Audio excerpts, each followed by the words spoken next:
মাত্র ৫ কর্মদিবসে রামিসা হত্যার রায় হওয়ায় সন্তুষ্ট স্বরাষ্ট্র ও আইনমন্ত্রী।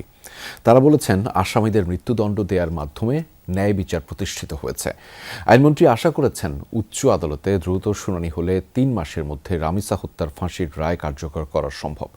অ্যাটর্নি জেনারেল জানিয়েছেন, এজন্য হাইকোর্টের বিশেষ বেঞ্চ গঠন করেছেন প্রধান বিচারপতি। ৭ বছরের শিশু রামিসাকে ধর্ষণ ও হত্যার ঘটনায় কেঁদেছে পুরো বাংলাদেশ। দাবি ওঠে আসামিদের দৃষ্টান্তমূলক শাস্তির। এ অবস্থায় পরিবারের সাথে দেখা করে প্রধানমন্ত্রী তারেক রহমান দ্রুত বিচারের আশ্বাস দিয়েছিলেন। সেই আশ্বাস বাস্তবায়নে দ্রুত তদন্ত চার্জশিট প্রদানের পর বিচার শুরুর ৬ কার্যদিবসের মধ্যে মৃত্যুদণ্ডের রায় হল রামিসা হত্যাকাণ্ডের। এর মাধ্যমে ন্যায় বিচার প্রতিষ্ঠিত হয়েছে বলে মনে করেন স্বরাষ্ট্র ও আইনমন্ত্রী। গ্রেপ্তার এবং তদন্তের কার্যক্রমের ইতিহাসে এটা একটা মাইল ফলক। এভাবেই আমরা ইনশাআল্লাহ জনপ্রত্যাশা অনুযায়ী দেশে আইনের শাসন প্রতিষ্ঠা করতে চাই। ৬ কার্যদিবসের মধ্যে আমরা রামিসার মতো এরকম বেদনাদায়ক একটি ঘটনার বিচার করতে সক্ষম হয়েছে, এটা বাংলাদেশের ইতিহাসে প্রথম।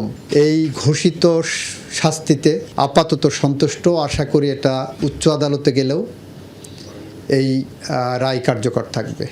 আলোচিত এই মামলায় ফাঁসির রায় কার্যকরে উচ্চ আদালতে দ্রুত শুনানি শুরু হবে বলে আশা করেন দুই মন্ত্রী। বলেন, শুধু রামিসা নয়, উচ্চ আদালতে আসিয়া, মেজর সিনহা, শিশু রাজন ও রাকিব হত্যা মামলার দ্রুত শুনানিতে আশাবাদী সরকার। পেপার বুক যদি ১৫ দিনের মধ্যে আমরা শেষ করতে পারি, তারপরে যদি বিশেষ বিবেচনা এটা শুনানি করা হয়, শুনানি যদি 2 সপ্তাহের মধ্যে করি, তারপর অ্যাপেলের ডিভিশনে যাবে, তো এটা 3 মাসের মধ্যে করা সম্ভব বলে আমি মনে করি। রামিসা হত্যার এই ডেথ রেফারেন্স শুনানিটা যাতে সিরিয়াল একটু এগিয়ে আনা যায় আইনানুগভাবে, তাহলে পরে ডেথ রেফারেন্স শুনানির পরে যদি মৃত্যুদণ্ড বহাল থাকে, তখন কার্যকর করা আর কোনো সময়ের বিলম্ব হবে না। এদিকে রামিসা, আসিয়া সহ নারী ও শিশু নির্যাতনের মামলার দ্রুত শুনানিতে হাইকোর্টে বিশেষ বেঞ্চ গঠন করেছেন প্রধান বিচারপতি।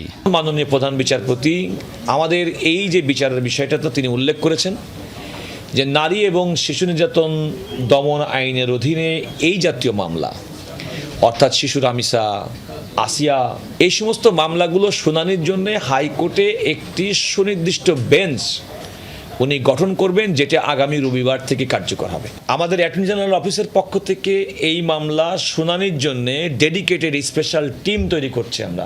অ্যাটর্নি জেনারেল বলেন, প্রধান বিচারপতির উদ্যোগ মাইলফলক হয়ে থাকবে। আলমগীর স্বপন, যমুনা নিউজ, ঢাকা।